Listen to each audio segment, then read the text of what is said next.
I hit the button. You got it? Okay.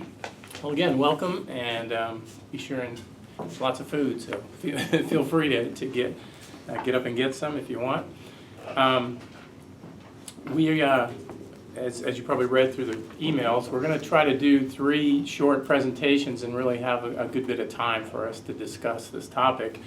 I'm going to kind of hit a personal journey dealing with addictions.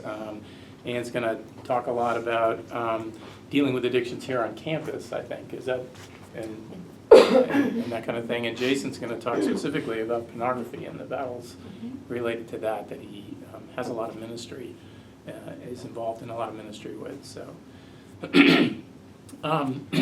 as many of you know, I didn't become a Christian until later in life, about age 29. But I did have a mom who was an alcoholic, and I discovered that she was an alcoholic while I was in high school. I don't know exactly how long she had been suffering with that, but she definitely was deeply into it while I was in my latter years in high school. And what I learned at that time was that addiction changes a person's personality, it changes their behavior, their goals. Addiction drives a person to be totally self-focused. Addiction breeds secrecy and lying and deception. And it drives wedges between the addicts themselves and those around them. I didn't handle that real well as a 16 or 17-year-old. I did a lot of anger, had a lot of anger, I did a lot of yelling, I did a lot of confrontation and demanding. It got me slapped one time, which was so atypical of my mom, but I probably deserved it in some ways. But those were my responses at 16 and 17 to dealing with this. Another response I think I had was just pure separation and avoidance. I went off to school far away from Massachusetts to Florida, and didn't worry too much about it, kind of left it in my sister's lap, unfortunately. But really just kind of just pushed that out of my mind. It wasn't my problem, I wasn't there, and I was probably pretty happy about that in retrospect, thinking back about it. So 28 years later, one of my sons would become a drug and alcohol addict at age 15. He would practice his addictions quite well for 17 years. He would attend 5 rehabs. He would be misdiagnosed and mistreated by psychiatrists all around, whom he used expertly to manipulate to get drugs a lot of times. What I learned this time was that everything that I had learned before was even truer than I had thought. It was even worse than I thought. Addiction drives a person to be so totally self-focused that they will boldly lie, cheat, and even steal from the ones that they love the most and the ones who are trying to help them. In the throes of addiction, there doesn't seem to be any moral self-control of any kind that I can see. And I learned that some addicts are really good at deception and being addicts, like my son. He was very, very good. I kind of am amazed at how good he was at that. I also learned that depression is usually comorbid with addictions. That's kind of like a whole nother topic, but it's not. I think that people are struggling a lot of times, and that's part of where all the self-absorption at least begins, maybe. And as far as alcohol and drugs go, I learned that you really need to treat the addiction as well as the depression simultaneously. But what I did learn was that, at least in my experience, there are virtually no professionals who do that. All the professionals specialize in one or the other, and therefore are open to abuse in one or the other, either way, because they're not really looking at that. My Christian response now, in this case, here I'm dealing with addictions at age 45 to 62.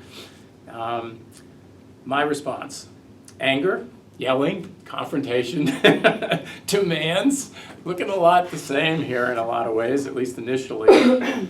But eventually it also included seeking wise counsel from both Christians and non-Christians, people who knew, who dealt with this on a regular basis, who had wisdom to speak into the situation, even if they weren't Christians.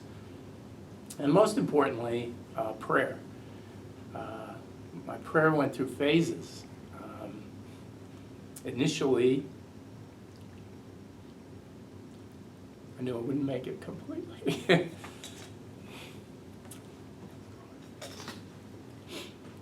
Initially, I wanted God just to change my son. I wanted him to take away the drugs, take away the people that he associated with.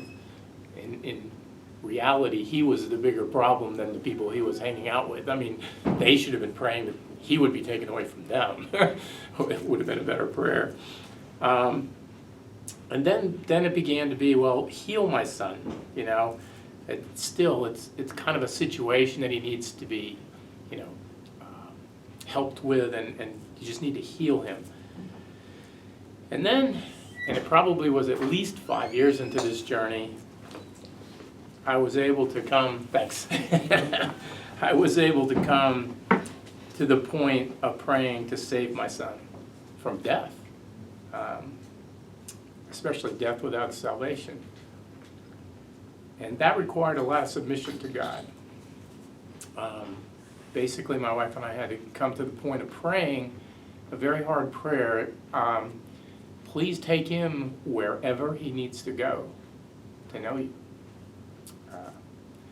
Which was coupled with, and please carry us along that journey, because we can't do that by ourselves.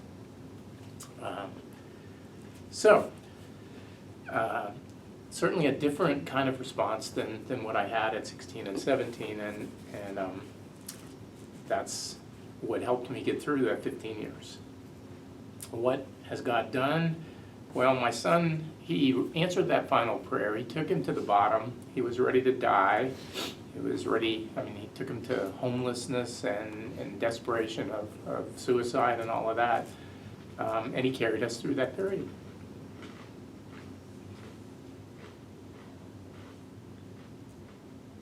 He took me to a whole new level of understanding sadness and despair. He gave me a new perspective on what hell on earth looks like.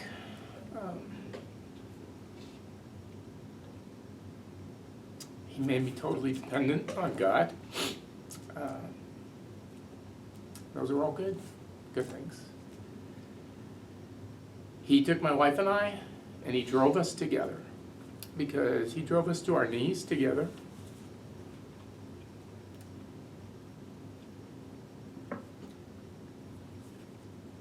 Before a holy, sovereign God.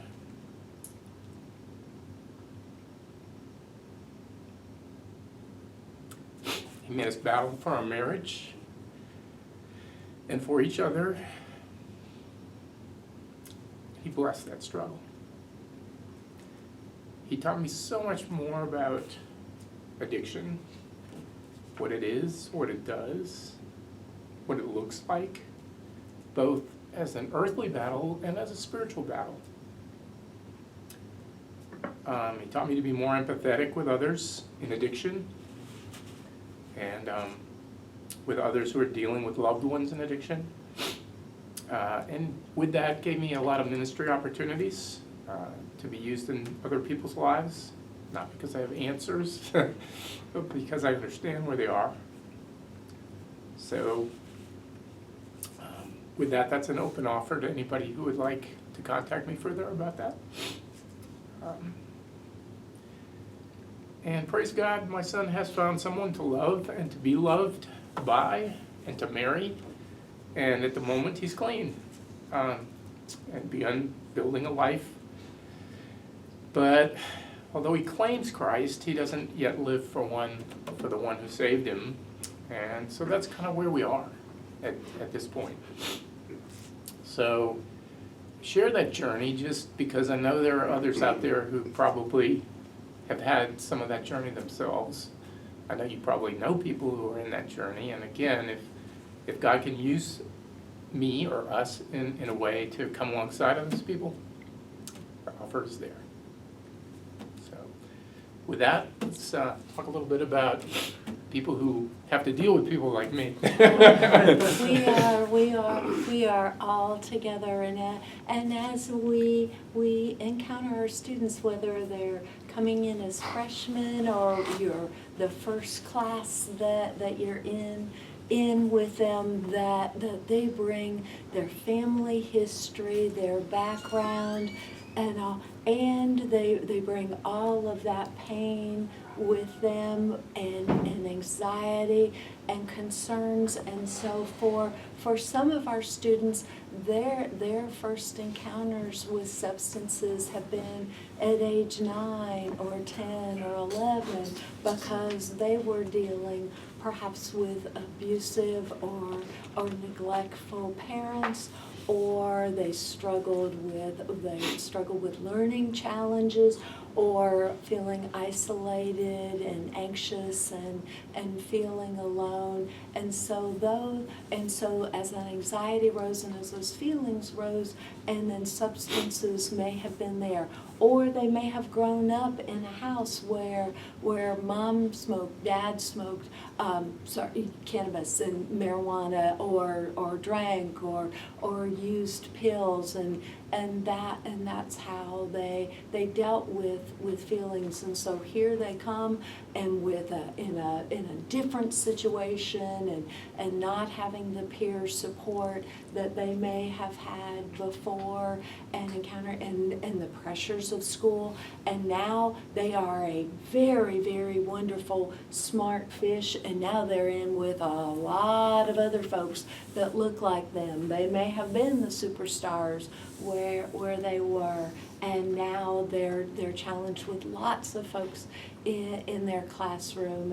And I know you've probably experienced it, where you were talking with a student and you realized, and it's, a 1 o'clock class, and one of us has been drinking, and I know it's not me because I smell this strong odor of alcohol. Or the student that's been very respectful and sweet and nice, and suddenly abusive and pounding and standing up, and just or super verbal, and you're like, what's going on here?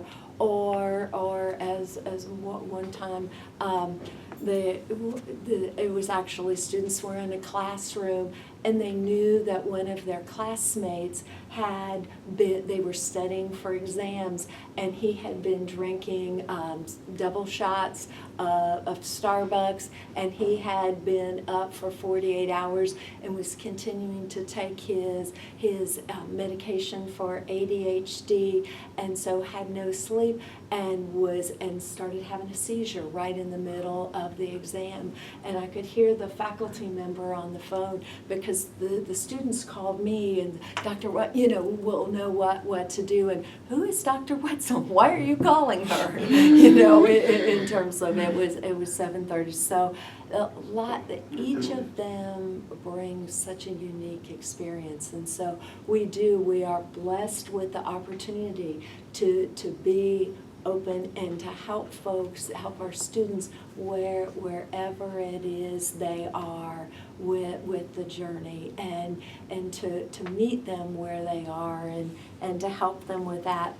And some of them are encountering the pressures of college life they may have had a very wonderful and supportive home and upbringing and healthy friends, but now they go to a party where it's the funnel and and all the use. So they're exposed to things, and they don't have strong refusal skills, and so they're not sure, how can I say no and keep my friends, and really, really hard. And for some, that first substance contact may have been with mom while they were pregnant, but maybe, and they may not have encountered until later.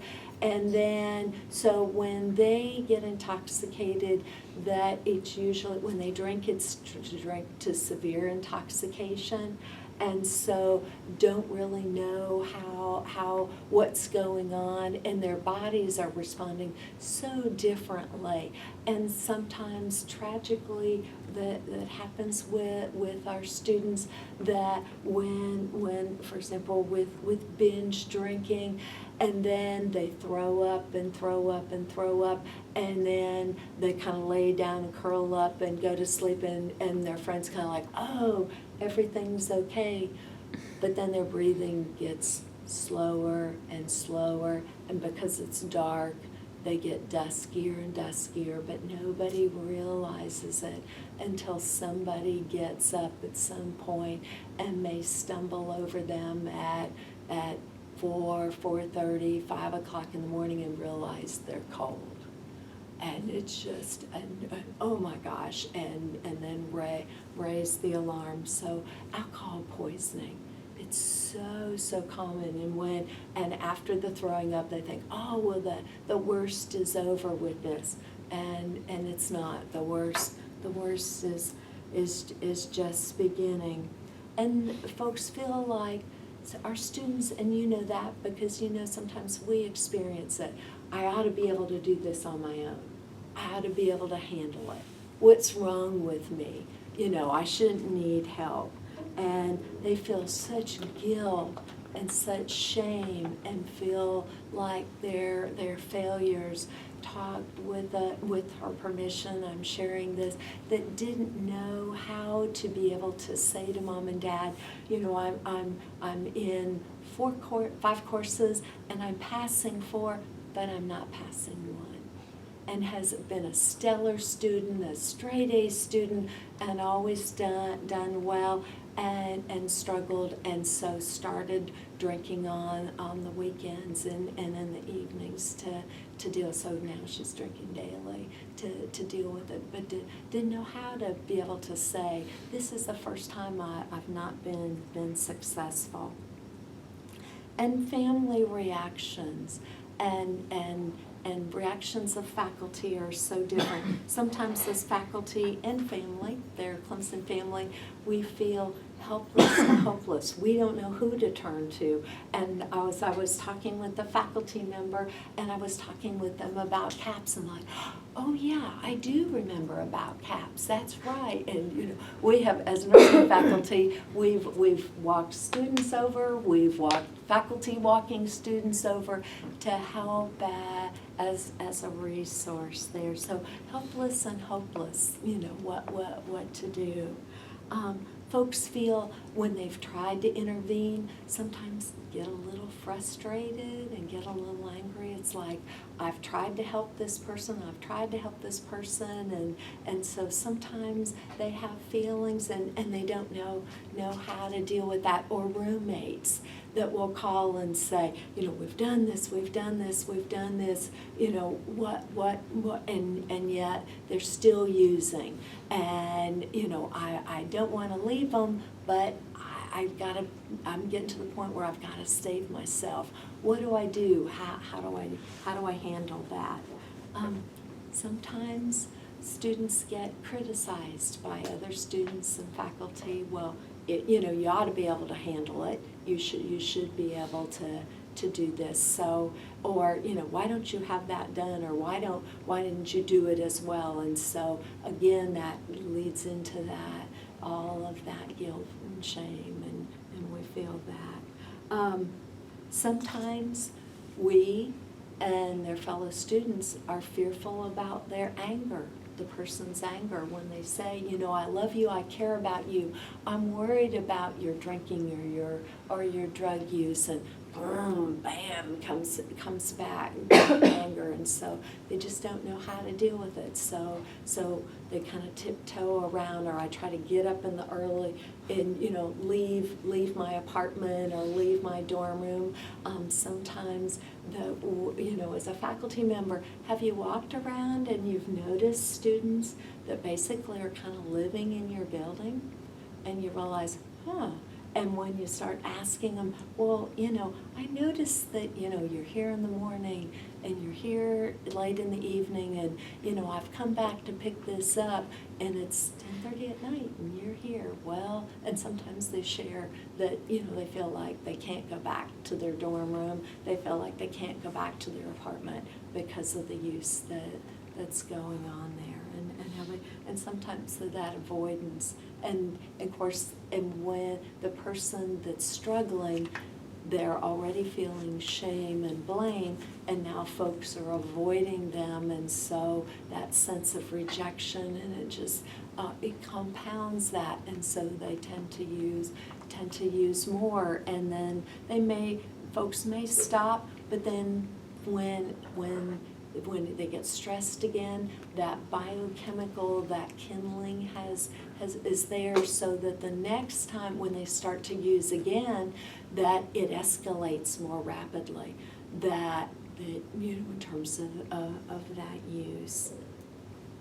And so that isolation and abandonment and all with that, and may feel very dependent in terms of relationships, and just like and Bill said, resentful too, because the folks are struggling, and they don't want to struggle, and resent folks trying to help, and the manipulation and blaming others. Well, if that faculty member would have been fair, if they wouldn't have taken this, then I wouldn't be drinking or using, and with that, and it's we think about it's an illness, and so we want to help folks approach it that way, but sometimes families and friends see it as a moral failing. Well, if you were stronger morally, or if you were a better person, you wouldn't be struggling with this. There we are, we all are, all of us can struggle with that, and so they may be rejecting, as I said. One of the things that always surprises me as a person of faith is when whether it's a student or patient and family, that they seek treatment and they give themselves, one of the 12 steps is as a higher power, and needing the help of a higher power, and family and friends reject them because they have sought faith. But you don't really believe, and so the person needs that help. They need that support. They need to know in that second by second struggle that there is someone there, and God is with them and walking with them, and Jesus is with them and supporting them, and to have family and friends be critical of that. It's incredible, because that's a support that folks need. And so they reject them because they do seek faith. And that's a part of that growth is recognizing that you do need help and you do need support. And we all need that wherever we are in our journey. And we know that in terms of that support from whether it's AA and a wonderful sponsor that will be there one day at a time, one step at a time, having someone in faith be there to support them with that, and talking with them about that love. What usually brings, in general, men to treatment often is either the law, they get in trouble with the law, or work. And work, I have a wonderful physician friend who, when he left for work, and he would drink on the way to work, And when he got to work that day, the nurse said, "Oh, you need to go down and see the practice partner because he needs to see you." And he said as he walked in the door, and then the door kind of swung shut, and there was his wife standing there, and he said, "Either you go to treatment or you're out of a job. Today is the day, and we want you to go to treatment." So being there and supporting, getting together, family and friends, and sometimes, a lot of times, our students are reaching out. How do we say it? How do we say it with love? Who do we involve? How can we know their mom, we know their dad, we know their brother and sister. Sometimes they don't. How do we reach out? How do we connect with student affairs for that? So reaching out with that. And then when folks get into recovery, then it's new friends, new ways of handling stress and anxiety. And so the friends that have been with them, whether they're here or friends on campus, they can't be with because they use. And so that is just overwhelming for folks. So we all, because they will approach you and they'll feel, whether or not you say it, they'll know that you care because of your responses to them, and they know that you are someone that they can reach out to and seek help from. And each and every day on this campus, when we think about all the students that are asking for our help and those students that we recognize that need our help, and they may not realize it, but we can be there with grace and offer that.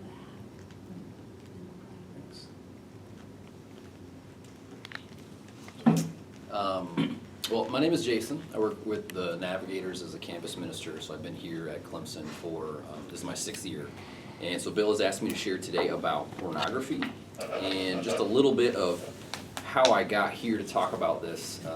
2 reasons. The first one's positive, the second one's, more of my life story. But the first one is just that the Navigators have seen this is a huge issue that we need to be addressing if we want to make disciples. Especially on the college campus. If we want to make disciples, we're going to have to talk about the issue of sexuality and sexual brokenness, and pornography is a big area there. But from a personal reason, when the Navigators began to address this, it was my first year on staff, and we had a guy at USC in South Carolina that, as he was mentoring students, realized most of the men he was talking with were bringing up pornography. So he's an older guy, had never didn't even realize pornography was on the internet, and so he started asking questions and realized this is a really big problem. And then he started asking staff, and I was one of those staff. And he found out, it's not just our students that we're ministering to, but our staff too. And so my life story, I'll be brief on that, but the Lord took me through a long period of addiction to pornography, particularly in high school and college. And so the Navigators really helped me with this issue. And what I love about the tone of the Navigators is that amongst our staff, and then we want to push this on our students as well, we have a culture of we want to be open about our struggles. And one of the things I love about that is that pornography in my life, God has really used this to show me my need for Jesus. Because outside of this, I was a really good Christian. And God gave me something that I just could not handle on my own. Has really shown me my need for the gospel. And so I want to share just a little bit about pornography and how we're addressing it on campus. So first of all, overview-wise, today in the church, 50% of Christian men and 20% of Christian women are self-confessing as addicts to pornography. And that's particularly concerning because they are using the term addict. And so that means we have a huge issue in the church today. And technology is a huge reason for this. So today, the pornography industry, about a year ago, they were very excited that they hit a milestone, and that was that over 50% of porn use is now on handheld devices. And so statistically, 1 in 5 web searches on a handheld device is for porn. And so technology has really created a perfect delivery system for addiction. And so when asked, why is pornography so addicting, even amongst Christian Christians, why is pornography so prevalent? I got a resource here called Surfing for God by a guy named Michael Cusick. And Michael has done a lot of research, and this is one of my favorite resources. But he gives 4 reasons why pornography is so addicting today. First is that it is secret. And so as I talk to an older generation of men, they're saying, when I was little, to find pornography, we had to either steal it or we had to find somebody who had a stash. It just wasn't available. And so today that's not the case. You don't have to go to the store. It's secret. It's available in our homes. The internet has brought all the debauchery of the world into the home today. And in a lot of ways now it's in the palm of our hand. And so next, in terms of why it's so addicting, it's free. You don't have to pay a dime. And so my struggle with the sin never cost me a penny. And this differentiates it from other addictions that would cost significantly financially. And can you imagine free crack cocaine just sitting around, available wherever you turn? And that's kind of the situation we have with pornography today. Thirdly, it is seemingly unlimited. There's no limit to the amount of pornography somebody could seek out. And so that again differentiates it from other addictions where the substances just aren't as available typically. And so we have an addiction that there's no limit.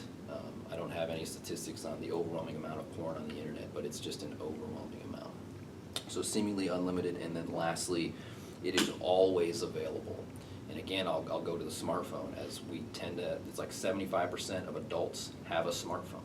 So it is always available today. And when I talk to parents of children, and Christmas is coming up, and the number of children that will get their first internet-connected device this Christmas, and their parents of whom, are not giving them this so that they will start an addiction, but they're giving them devices for which addiction is right there. So it's always available. Cusick does a great job of addressing brain research.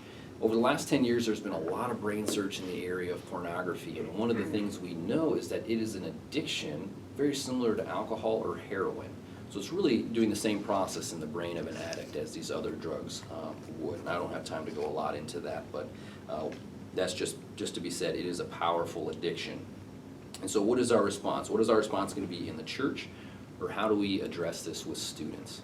Well, going back to that brain research, that it is a powerful addiction, if somebody was to come up and to say they're an alcoholic and it's affecting their job, you mentioned that, doctor, our response probably wouldn't be, hey, stop doing that. Here's a verse, I'm going to pray for you, you just need to knock it off. But for a long time, that was the response to pornography. And when I was a student at Penn State University, and I remember sharing this with a pastor and with a mentor in the Navigators, and at that time we had no resources on pornography, and so he was like, oh, okay, well, here's a verse, I'll pray for you. That's that, right? You're done.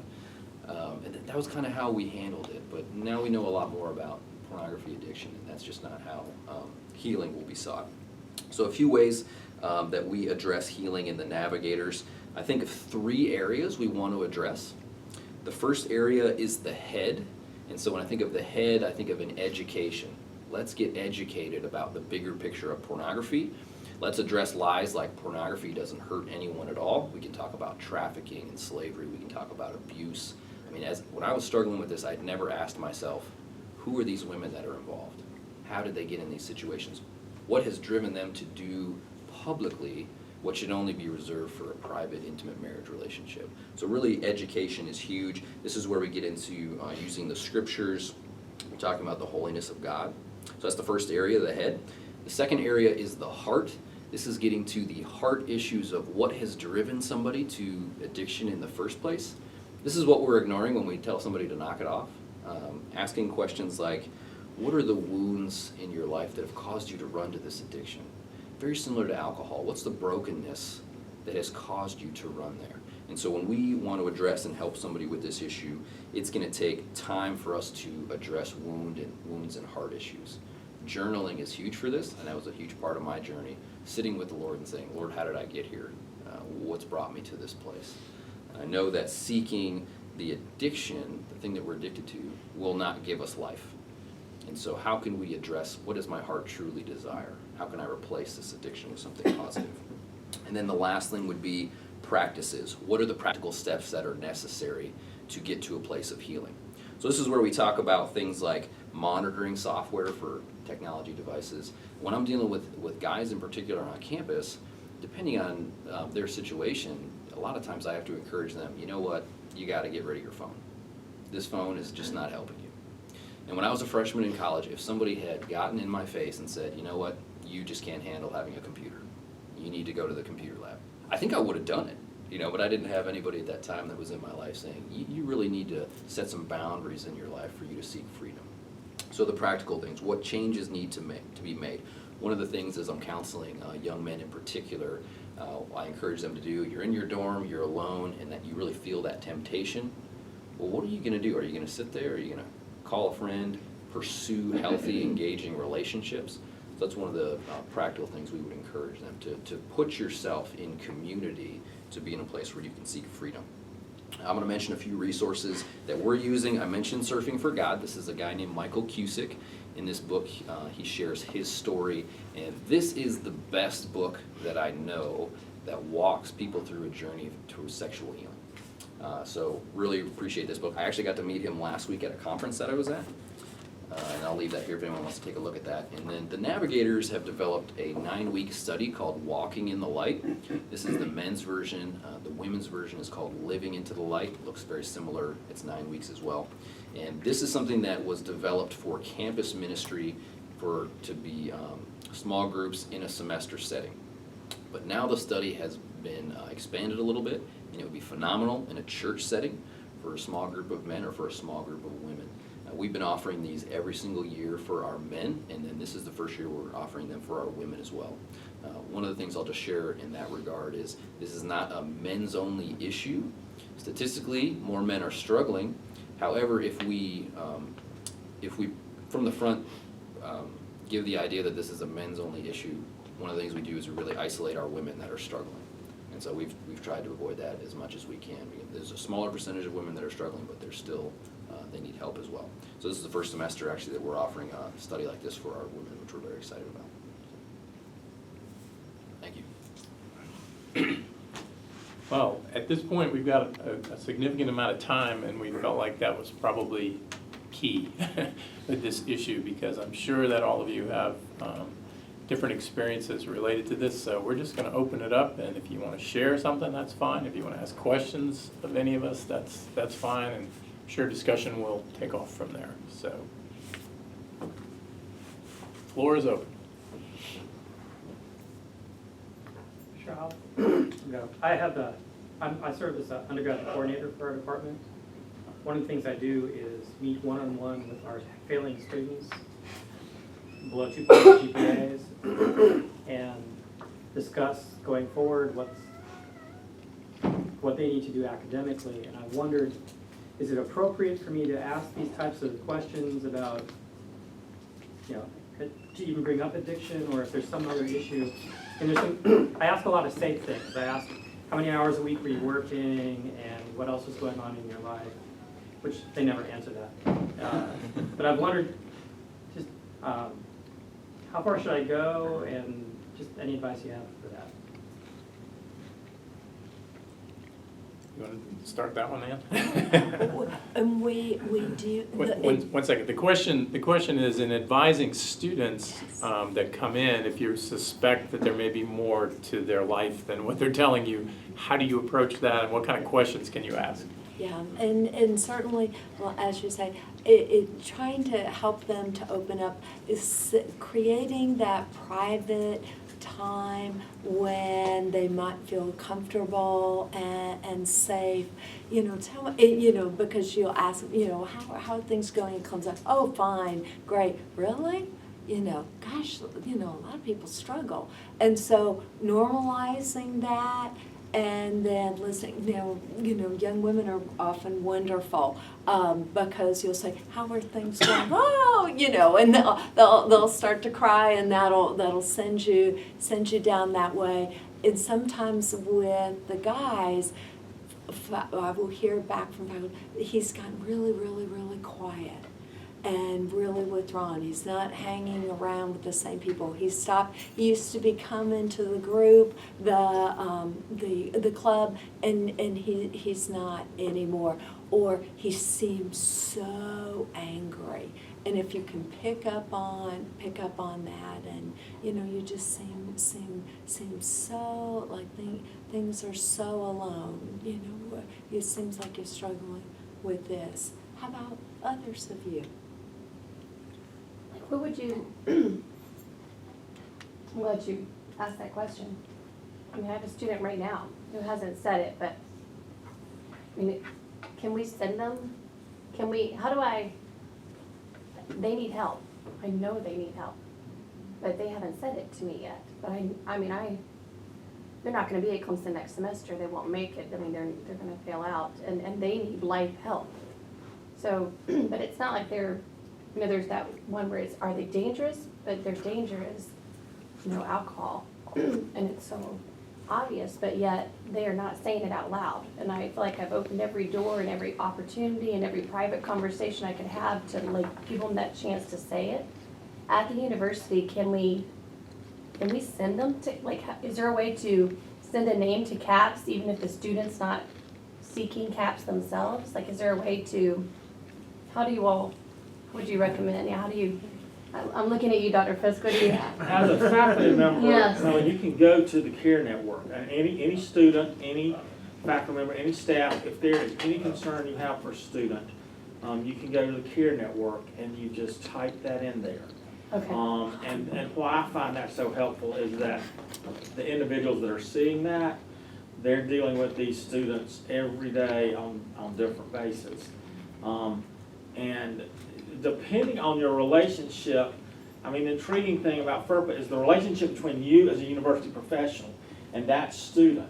As long as you're appropriate, you have the ability to open up any conversation if you see something detrimental happening in that student's life. You can't make them go to CAPS, you can't make them do anything, but you can ask appropriately placed questions. Like, if I have a male who is pledging a fraternity, I will just ask very direct questions. I mean, the biggest challenge I see, I think, and you use the word normalization, or no, it's normal. The reality is so many students go to these parties and they see upperclassmen doing certain things, or they see what appears to be normal behavior, and they have no experience with it at all. And so what they jump into is far more than they even really wanted to, and the train is just rolling. And so sometimes I find when I ask that freshman and I open it up with student language, they're full of questions. Like, yeah, how do they do that? How does a student, you know, do that? I don't want to be doing that. But they don't, you use that term refusal skills, they don't know how to say no. And so lots of times that ends up being what a conversation turns into.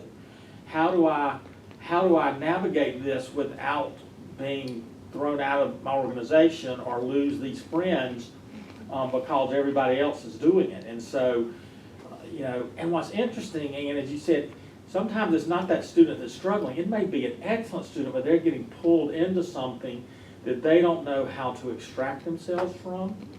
And so, you know, I always like the term probe. You know, it's probing, and if you probe enough, you can potentially press a button. And you're right about, lots of times with the girls, you don't even have to ask the question. You just say, I'm here to help, any issues you have, and they'll start coming. But with the male students, I find it's a little harder for them to do that. So, but that CARE Network, if you don't know which way to turn, that is a great place to go. And Rusty Gwill, who's I've always called on when I've had those questions that I don't know, and either the ombudsman can be very helpful, especially I'll top see board. Rusty tonight, so I'm gonna, Yeah. Now Rusty's role is shifting and changing, so I think some other people are moving into that place. Okay. But have you ever had access to the CARE Network or ever? No, not in a formal, Yes. Right. Well, it's just a great tool. thank you. And when you're dealing with an individual, I mean, there are kind of different levels. You mentioned the personal relationship. It depends on where you are I just don't personally. have it. But if you haven't gotten to that point, I mean, there's the point where they've identified as a Christian. So ask to pray for them.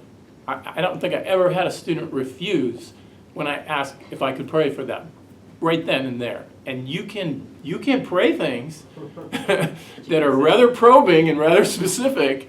Whatever is bothering this person, whether it's anything major like pornography or drinking or you can say things like that, which opens the door really wide for them to step into that. Why would you think that might be an issue? It's like, well, is it? They know said Well, it. and Bill, what you're saying is interesting because that may happen in the first interaction. They won't acknowledge anything to you, but the next Yes. interaction, Right. it's almost like the subject has been broached. And so that's lots of times my probing questions, they'll be like, it's silent, so they don't reject what you said, Right. but they don't agree to it. But then all of a sudden, when they have it happen, they'll show up. And this is from, and I get referred in our college, students struggling are oftentimes referred to me by faculty. And if the student's agreeing to come see me, they've already been kind of set up for that. So even how that relationship or how that meeting's happening, if you're Sure. cognitive, it's opening the right questions. Yeah, the other suggestion I have is don't talk about them, talk about somebody else. Yeah. Do you have support systems? What about your roommates? Are they struggling with things? It's always easy to talk about that other person that's got, and sometimes they'll talk about themselves, veiled in that But way this is too. very important if it is substance abuse, alcohol, if there's any significant emotional stressors there. I seek to get them to professionals as quickly as Sure. possible Yep. that deal with it day in and day out. I'll walk over caps with them, and opening up and getting that piece of paper signed so I can talk to their parents, anything like that. In other words, don't try to go it alone and think, I'm the one that's gonna help this person. God's put me in their life. I see myself as a bridge to those who work with these challenges daily. Yep. And absolutely, and it may, how many folks are using pills, pain pills, that we have a whole generation of young people that did incredible heavy-duty sports and pain, and that leads, in terms of a gateway, and so, yeah, that's an issue too. So it may not be drinking or smoking weed, but it may be using pain pills or something.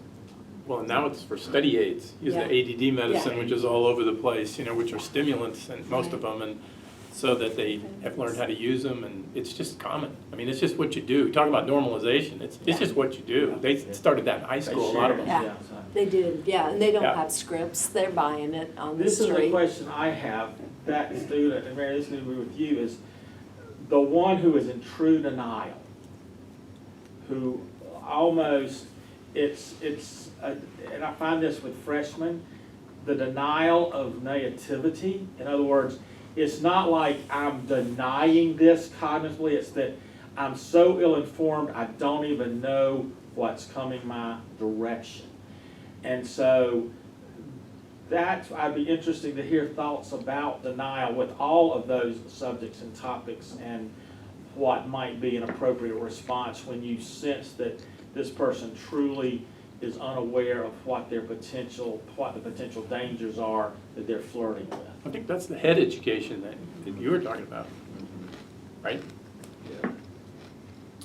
I'm working with Christians, and most of them, there's such guilt and shame. They're not tending to deny it. I do encounter a lot that refuse to engage in the things that are going to help them. And so I've had a number of students that just getting rid of their smartphone was just too big of a step to take. And they continue to struggle simply because they had things in their life that were just a huge snare. So that's...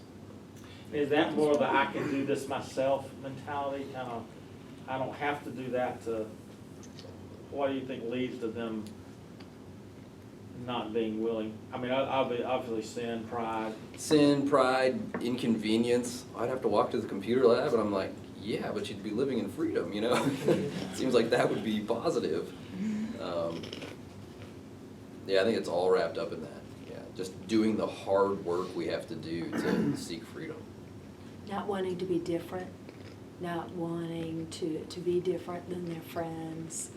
With that, we do a lot of, in terms of motivational interviewing, this is what, I've noticed that, you had an 87 on your first test and, then it was a 70, and now this is, what do you think is happening here? And then hushing up. And then, what do you think? And just gently presenting what you've seen. You used to, when you came, wow, you're all, and gosh, and today, the last few times I've seen you, you've had the same ball cap on, your hair, pulled back, you're in the same thing. So just gently presenting the changes that you've seen, and I'm wondering what's going on. The changes. You used to talk a lot in class, but now you haven't said anything. Kind of thing. Your friends are concerned. Your friends have. Have your friends said anything? Because they're concerned. They've said to me they're So concerned painting a about you. picture that they almost can agree with, or you're letting them see what's happening. Sharing the changes you've seen and what changes have they noticed, and then whatever it is, how's that working out for you? I say that all the time. How's that working out for you? And oh yeah, no, no, okay. Well, what have you tried? What have you tried? What have you tried? Have you thought about doing anything differently? What have you tried? What's with that? Yeah, that house, that's worked out well. And then, go ahead. Oh, I was gonna say, I think one thing too about our Clemson students, I always brag on them in class, and I have one self-fulfilling prophecy, like, I'm gonna set the expectation high and expect for them to reach it. So I would say something about, just how brilliant I think they all are, and just how amazing and well-rounded I think they are, and that I'm so glad I'm not competing against them to get into Clemson. I wouldn't have gotten in. So talk about the number of people who fought for the seat that they're in, but in that same regard, we have a lot of students who were top of their class, who were so, who their resumes are, and who always could do it. And then now you have a situation where they're faced with something in their life where they are, struggling, and they feel like, I should be able to still just do it. I should be able to handle this. I've handled everything else. I've handled every class. I've handled every assignment. I've handled, I should just be able to. And so I think that also can create that denial that they need help, that it's not something that they can just handle on their own. I like admitting weakness. Yes, admitting weakness, which is, Yeah, because when I work with students in mock interviews, I say, tell me about a failure or time you've been difficult. I literally have some that can't. They've been so supportive. And I just have one last question, because this is something that I'm sensing in the last 5, 8, 10 years. The parents are talking to the students just like their peers about the partying and the, pledging, and it's a joke and it's a laugh. And when the first time it happened to me in a tailgate setting, I almost hyperventilated because, I knew the student was struggling already, and then I was hearing the parents condoning and being proud of the partying behavior as opposed to, but then on the end, they started getting concerned about the academic side. And so it literally was like this schizophrenia. And sure enough, it's happened on occasion, but then it really just happened at an event this past fall where I had multiple sets of parents talking with their multiple kids who were here freshmen, and completely cognizant of all of that and okay with it. And so I didn't say anything to the parents. I've never said anything to the parent, but it's always struck me as you're wondering why your student's struggling, but yet you're completely okay with that. Until they get the call from the hospital where they've been admitted for alcohol poisoning. Police. Or the police. And our Clemson police are if the same thing in Clemson, same intoxicated student that is stumbling and can't walk down the street, our Clemson police, are you sure you don't want to go to the hospital? Are you sure you don't want to? They will do everything to help them to get to treatment. In Columbia, you're getting in the wagon and you're and then the parents get the call in terms of, and it's usually from the friends, oh my God, they just handcuffed so-and-so and threw them in the back of the wagon, and oh my gosh, until the, like you say, the grades start falling, they start getting arrested, they go to the hospital, and most people, and you hear the discussion, and that's where some of the denial is. We're talking about denial. Oh well, everybody drinks, everybody gets drunk. Yeah, but everybody doesn't end up in the hospital. With alcohol poisoning, everybody doesn't end up incarcerated. Everybody doesn't end up. They fell, and when folks fall flat, there's no hands out, so bam, their nose is broken, their eyes are bloodshot, that bruise, and, wow. And so it's when they start getting into difficulty with it, and it's usually pretty far down the road. Has anybody else experienced that with parents? Yeah. Maybe that my setting is such that I engage. If you spend some time in rehab, especially some of the lower level rehabs, it's not that they saw the parents, it's that the parents did it with them, Yeah. introduced them. Yeah. The saddest thing in the world is to find out that this person's hooked on really hard stuff Yeah. that their dad gave them when they were 10. Yeah. And you want to kill, I've literally, in my heart, I just want to kill that father. Because this kid's now got a biological addiction, that they've got to overcome. But at 10, who's going to handle that at 10? Okay, but Bill, so that's a situation that's utterly dysfunctional. This kid was deeply screwed up long before he bumped into us. Mm-hmm. And what I'm hearing is, we're trying to deal with kids that are getting on the wrong path. And they showed up, they were successful, and all of a sudden, for various reasons, got into trouble. So I just wonder if we're just being too namby-pamby. We've got this hint system. Let's play around and see if you'll tell me the problem. And maybe what a better approach is to say, you know what? I've been here a long time and I've seen some problems, and these are the sorts of things that happen when these problems come up. Very often, the problem is alcohol abuse. Grades will plummet with alcohol abuse. And rather than wait for the silent, shamed boy, or even if they are shamed, honestly, I don't even buy that. I don't buy that they became an alcohol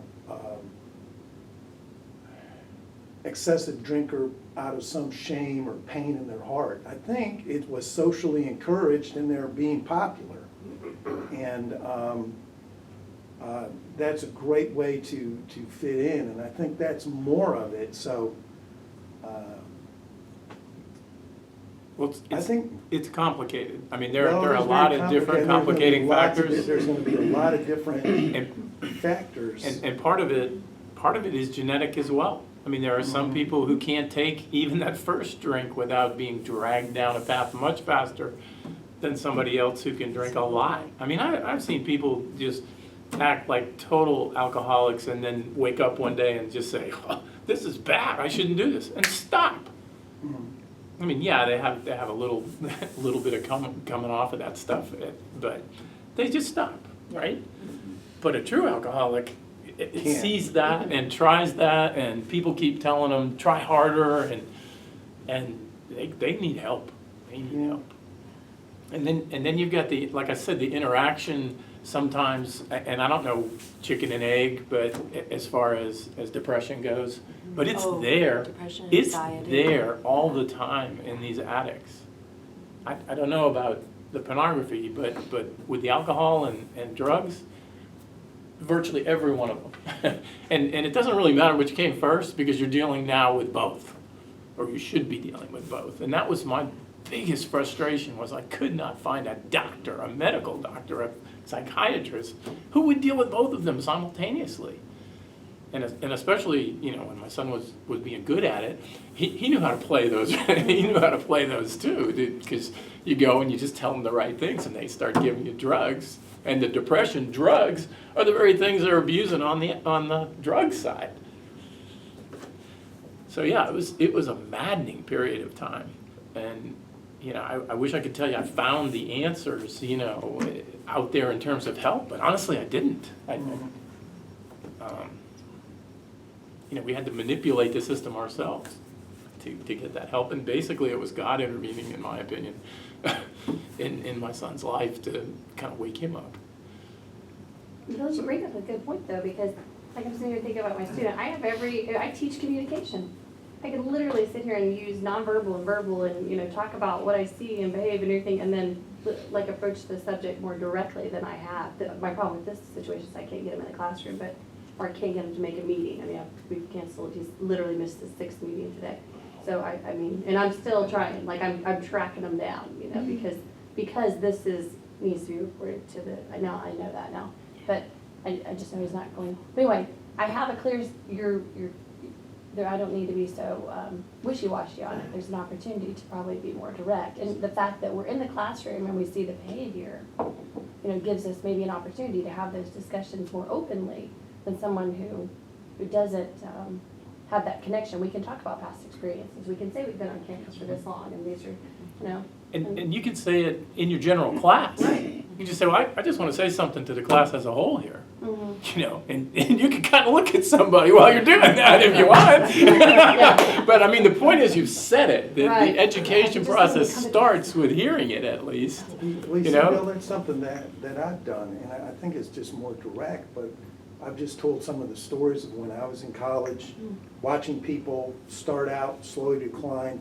end up 3 months from graduation, they needed to be in AA, you know.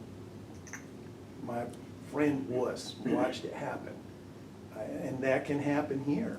And I said, you know, there's a lot of cool things that can happen at Clemson.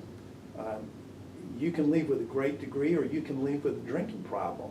You've got to be careful what you're going to do. And I mean, I just think if we try to be coy, we'll never deal with the elephant in the room and say, you know what, we're too immersed in this culture, and you're going to get reinforced, and you know what, even some people that shouldn't be reinforcing you will do that.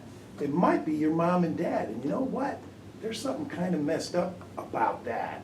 Maybe you should recognize that fact, that maybe they're not, you know, but if we keep, I don't know what to say, you know. No, I You think know, we it's have to, like- I think we have to explore those direct Well said. ways, whether it's praying, like I said, praying with somebody, you can be very direct if they allow you to do that. Sometimes that's an entry. Yeah. Sometimes it's just being point blank. But like Kirby said, you have to make sure that it is in an appropriate context. I mean, you know, you gotta attack the particular behaviors you're seeing. That makes it appropriate. Well, in AA, like, when you said that about the steps, I mean, I think I teach communication. I think I have a very good read of people, but my absolute best friend, not Ashley here at Clemson, my absolute best friend, and you guys are like, what?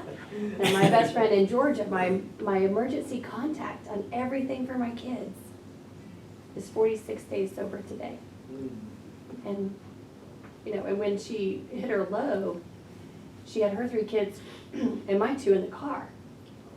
And so, anyway, and I am, you know, gonna love her all the way through this, or with her, not through this, but with her, all the way. And one thing that has, you know, I've been trying for a long time to talk to her about faith and about Jesus and just live by example. Do you know she goes into AA?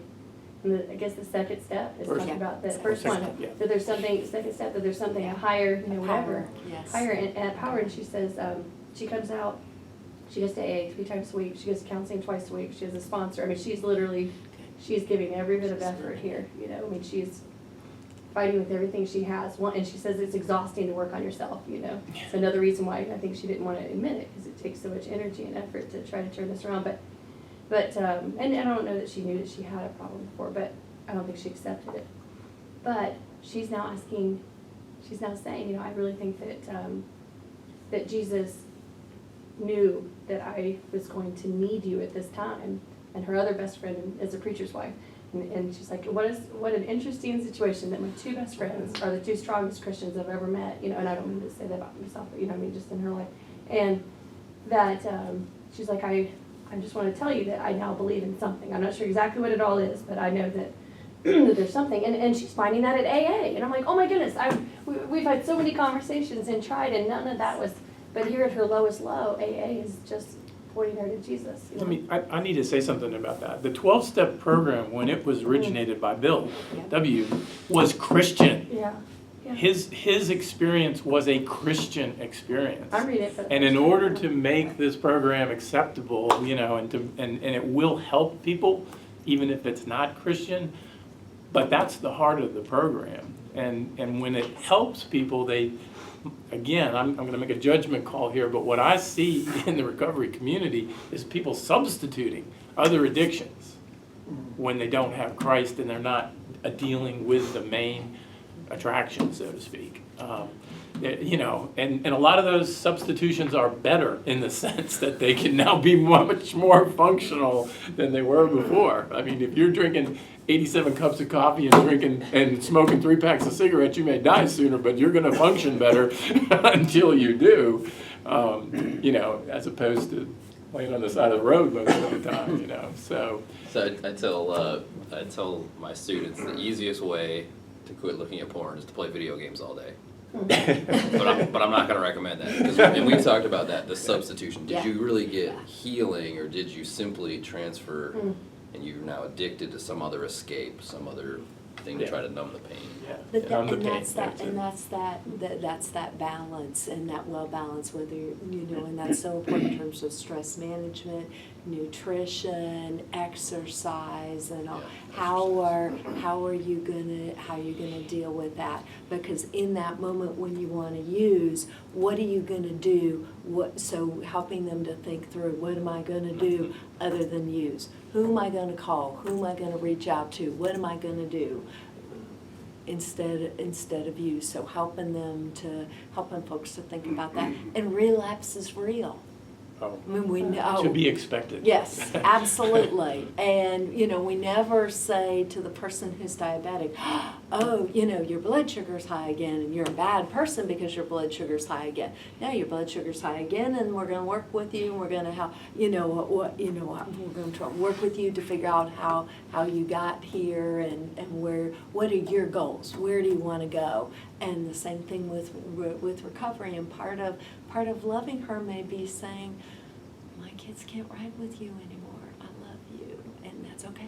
I haven't told her that, but I've gone and taken her name off of everything, and I haven't had that conversation yet because I, you know, don't want to. I know that would be, you know, that would hurt her to her core, and I know it's a consequence that she would understand, but I haven't said that to her yet. We probably you have, will. you'll have a chance when she Yeah. gets to step 5.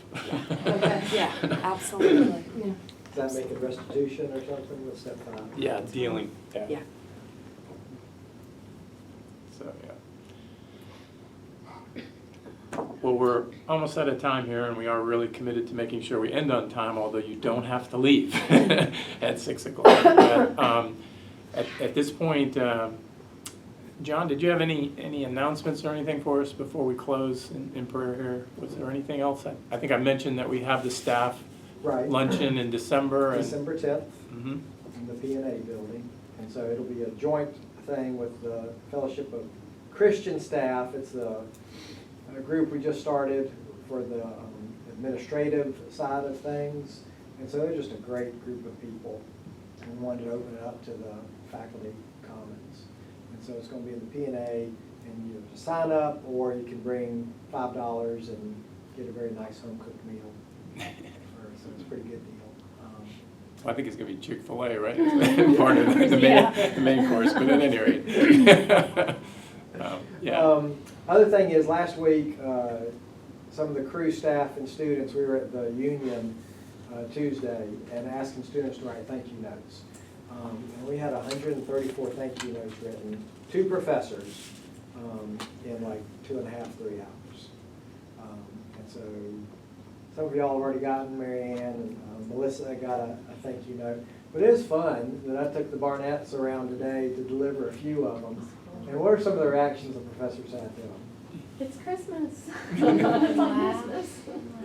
Yeah, they was like, made my day, and one of them was about to cry. Yeah, one of them we walked in on, he was just having a hard conversation, and he's like, I can't believe this. This is like the best day of my life.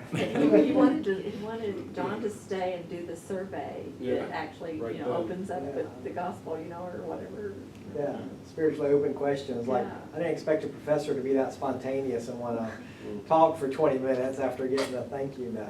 So, but he was really open. All of them, though, without exception, it was a very, very positive thing. They loved it. And Good all stuff. of them were real willing to talk to you later. Mhm. I thought that was real significant.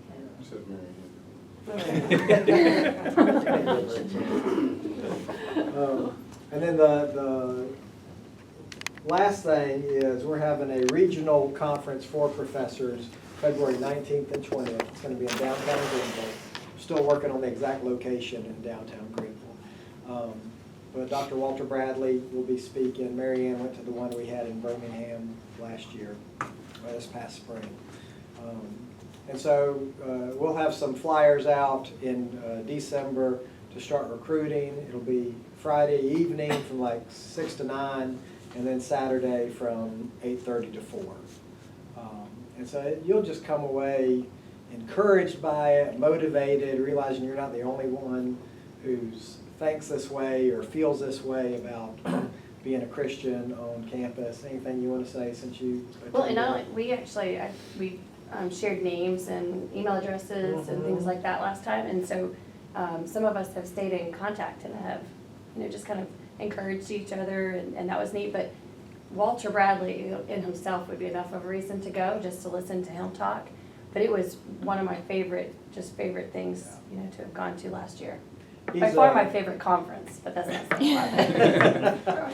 He's a name chair at Baylor, spent most of his career at Texas, at UT, Texas, Austin. At A&M? I think it was A&M. Okay. Yeah, can't mix those two up.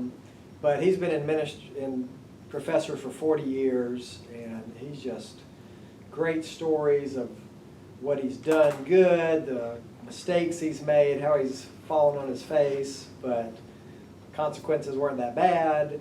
And there'll be professors from Georgia, here, USC Upstate, some other smaller schools here in the Upstate, ETSU, Appalachian State, hopefully from Columbia coming up for us. So it'll be a nice regional group, so there'll be plenty of opportunities for networking, like Mary Ann said. You can pray for a good turnout. We've been kind of working together on the planning, and you know, we really felt downtown Greenville was a draw, and that's why we're doing it there and not here at Clemson or somewhere else. Just because there's so many neat things you can do in the evenings, and just Yeah, that's a great idea. yeah. So And so that should encourage more networking and stuff to take place as well. Well, Melissa has been preparing, this semester, been preparing scripture-based prayers related to our topics, and so she's going to close us in prayer with a prayer that she's designed for today. And I do just want to do a disclaimer. I got a lot of these verses from a book that Beth Moore wrote on called Breaking Free, and praying scripture, in particular in areas where, you know, it's just outside of your hands. And I pray a lot of these verses for some friends of mine who struggle. And if you're interested in learning more about prayer, I recommend those books that are on the table. Please pray with me. Lord, we come before you grieved. The consequences of addiction are everywhere. It affects all of us, either personally or those we love. It destroys individuals, their lives, and the lives of their loved ones. We know that you want good things for us, and that you want us to have good relationships with you and with others. Yet addictions keep us from these things. Addictions are not respecters of persons. They affect those who put their trust in you, along with those who do not. We know that addictions are outside of your desire for us, since it is for freedom that Christ has set us free. We were called to be free, but we should not use our freedom to indulge the sinful nature. Rather, we should serve one another in love. We ask that you would help us and our loved ones who are struggling with addiction to live by the Spirit and not gratify the desires of the sinful nature. For the one who sows to please the sinful nature, from that nature will reap destruction. The one who sows to please the Spirit, from the Spirit will reap eternal life. Addictions are just another form of an idol, whether a physical idol or what we worship in our hearts, what we obey, what we give our allegiance to. You have said that the idols of the nations are silver and gold, made by the hands of men. They have mouths but cannot speak, eyes but they cannot see. They have ears but cannot hear, nor is there breath in their mouths. Those who make them will be like them, and so will all who trust in them. When we offer ourselves to someone to obey him as slaves, we are slaves to the one whom we obey, whether we are slave to sin, which leads to death, or to obedience, which leads to righteousness. But thanks to you, O God, that though we used to be slaves to sin, we can choose to wholeheartedly obey your teaching. We can be set free from sin and become slaves to righteousness. Once we have been set free from sin and become slaves to you, the benefit we reap leads to holiness, and the result is eternal life. We should not be controlled by the sinful nature, but by the Spirit, if your Spirit lives in us. And if the Spirit of you who raised Jesus from the dead is living in us, then you who raised Christ from the dead will also give life to our mortal bodies through your Spirit who lives in us. O Lord, you have searched us and you know us. You know when we sit and when we rise. You perceive our thoughts from afar. You discern our going out and our lying down. You are familiar with all our ways. Before a word is on our tongues, you know it completely, O Lord. You hem us in behind and before. You have laid your hand upon us. Such knowledge is too wonderful for us, too lofty for us to attain. You know all of our hearts, our struggles, our strengths, and our weaknesses, and yet you love us and want the best for us. Your son once said that it is not the healthy who need a doctor, but the sick. He did not come to call the righteous, but sinners. You sent him to preach the good news to the poor, to bind up the brokenhearted, to proclaim freedom for the captives, and release from darkness for the prisoners, to proclaim the year of your favor and your day of vengeance, to comfort all who mourn, and to provide for those who grieve in Zion, to bestow on them a crown of beauty instead of ashes, the oil of gladness instead of mourning, and a garment of praise instead of a spirit of despair. They will be called oaks of righteousness, a planting of yours for the display of your splendor. They will rebuild the ancient ruins and restore the places long devastated. They will renew the ruined cities that have been devastated for generations. We ask that you would heal and rebuild those among us and our loved ones who are struggling with addictions. We ask that you would help us to be self-controlled and alert. May we resist the enemy, standing firm in the faith, because we know that our brothers throughout the world are undergoing the same kind of sufferings. Since he who walks with the wise grows wise, but a companion of fools suffers harm, may we learn to walk wisely with you and have self-control. For like a city without walls are broken down, is a man who lacks self-control. May we learn to trust in you and lean on you, for he who trusts in himself is a fool, but he who walks in wisdom is kept safe. And thinking of those of us and our loved ones who are affected by addictions, I pray that the eyes of our hearts may be enlightened in order that we may know the hope to which you have called us, the riches of your glorious inheritance in the saints, and your incomparably great power for us who believe. That power is like the working of your mighty strength, which you exerted in Christ when you raised him from the dead and seated him at your right hand in the heavenly realms. We know that you sent Jesus so that we may have life and have it to the full. I therefore pray that out of your glorious riches you would strengthen us with power through your Holy Spirit in our inner beings, so that Christ may dwell in our hearts through faith. And I pray that we, being rooted and established in love, may have power together with all the saints to grasp how wide and long and high and deep is the love of Christ, and to know this love that surpasses knowledge, that we may be filled to the measure of all your fullness. I ask that you'd help us to be strong in you and in your mighty power. May we put on your full armor so that we can take our stand against the devil's schemes. For our struggle is not against flesh and blood, but against the rulers, against the authorities, against the powers of this dark world, and against the spiritual forces of evil in the heavenly realms. Therefore may we put on your full armor, so that when the day of evil comes, we may be able to stand our ground, and after we have done everything, to stand. May we stand firm then, with the belt of truth buckled around our waist, with the breastplate of righteousness in place, and with our feet fitted with the readiness that comes from the gospel of peace. In addition to all this, may we take up the shield of faith, with which we can extinguish all the flaming arrows of the evil one. May we take the helmet of salvation and the sword of the Spirit, which is your word. And may we pray in the Spirit on all occasions, with all kinds of prayers and requests. It's in Jesus' name that I ask all of these things. Amen. Thank you. Yeah, that was good prayer. Feel free to hang out, eat some more stuff, and all of this will be made available. I'll send an email out with a YouTube. John Leninger puts these recordings out on YouTube, and Melissa sends me the files, so I'll attach those as well. So thank you again for coming. Thank you, thank you. If anyone would like to sign a card for the speakers, they will be here. Just share our appreciation for them and the time they have given us. Is your camera still running? I think so. We don't need it on anymore, do we? Cut it off. This button.